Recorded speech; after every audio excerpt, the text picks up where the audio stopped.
Assalamualaikum warahmatullahi wabarakatuh. Perkenalkan, saya Novianti dengan NIM 20 2015 020. Di sini saya akan mempresentasikan hasil penelitian saya dengan judul Analisis Tingkat Pemahaman Konsep Siswa pada Materi Pola Bilangan berdasarkan Teori APOS dengan dosen pembimbing Ibu Vika Widya Pratama, SSI MPD. Yang melatar belakangi penelitian ini adalah yang pertama, pendidikan. Menurut Evani, tahun 2016, pendidikan dapat berjalan secara lancar apabila peran serta guru dapat berjalan dengan baik. Yang selanjutnya adalah pemahaman konsep.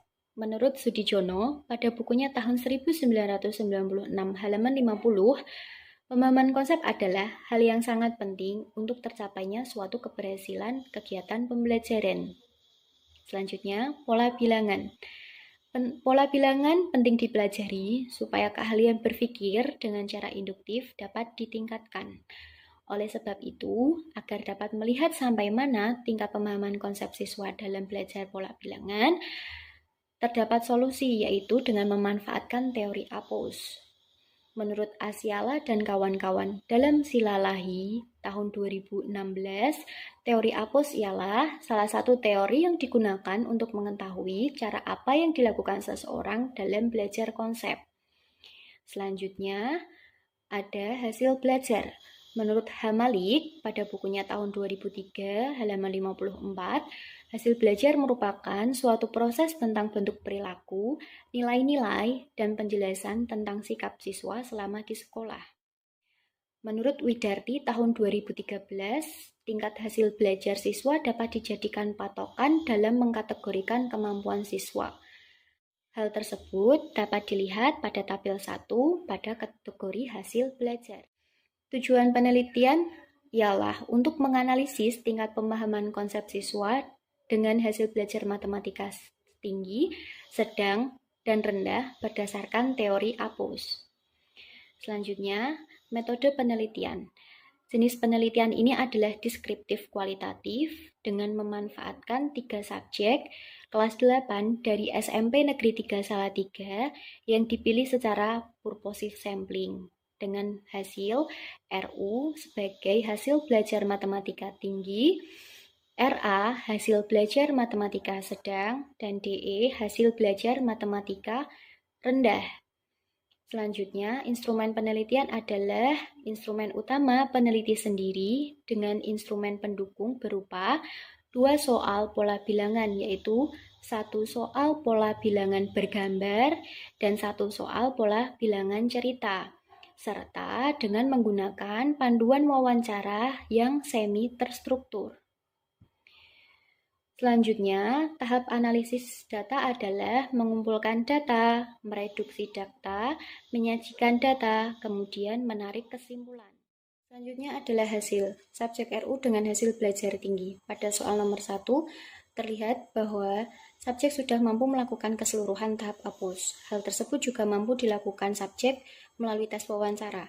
Sedangkan untuk soal nomor 2, subjek hanya mampu melakukan tahap proses saja karena tahap aksi, objek, dan skema belum mampu dilakukan dengan baik. Asumsi tersebut didukung berdasarkan potongan wawancara berikut. Terlihat bahwa potongan wawancara tersebut menjelaskan bahwa subjek hanya melakukan pengurangan selisih untuk baris pertama saja, dan untuk baris-baris selanjutnya tidak dicari selisihnya terlebih dahulu. Karena tahap aksi tersebut salah, maka tahap objek dan skema juga belum mampu dilakukan dengan baik. Selanjutnya, ada subjek RA dengan hasil belajar matematika sedang. Berdasarkan soal nomor 1 dan soal 2, terlihat bahwa subjek sudah mampu melakukan tahap APOS dengan baik. Tahap APOS mampu dilakukan dengan baik karena subjek mampu melakukan melalui tahap aksi, proses, objek, dan skema dengan baik dan benar. Selanjutnya, ada subjek DE dengan hasil belajar rendah. Berdasarkan soal nomor 1, DE hanya mampu melakukan tahap aksi dan proses saja. Hal itu diperkuat dalam potongan wawancara yang tertera. Begitu pula pada soal nomor 2, subjek DE juga hanya mampu melakukan tahap aksi dan proses saja karena tahap objek dan skema masih melakukan kesalahan. Asumsi tersebut dapat diperkuat berdasarkan potongan wawancara yang tertera. Selanjutnya adalah pembahasan. Yang pertama, subjek RU dengan hasil belajar tinggi. Untuk soal 1, subjek mampu melalui keseluruhan tahap APUS. Hal ini sejalan dengan penelitian Evani tahun 2016.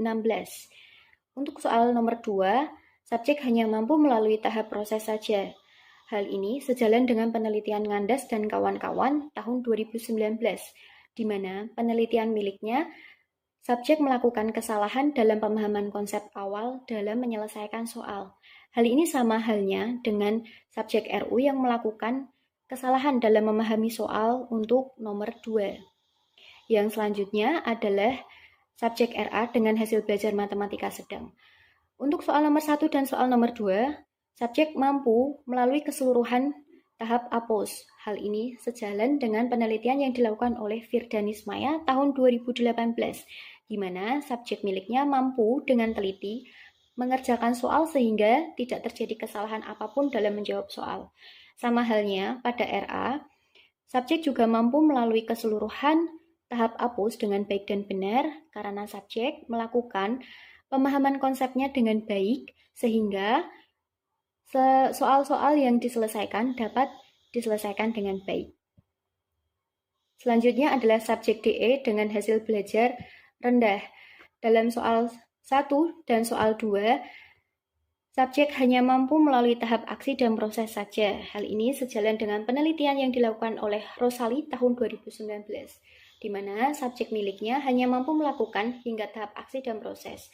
Hal ini terjadi karena subjek mengalami kesulitan dalam menjawab soal sehingga soal tersebut tidak dikerjakan dengan baik. Sama halnya dengan penelitian yang dilakukan oleh Rosali, subjek DE hanya mampu melakukan tahap aksi dan proses saja karena untuk soal nomor 1 dan soal nomor 2, tahap objek dan skema belum mampu dilakukan karena subjek melakukan kesalahan dalam menjawab hasil keseluruhan dalam soal.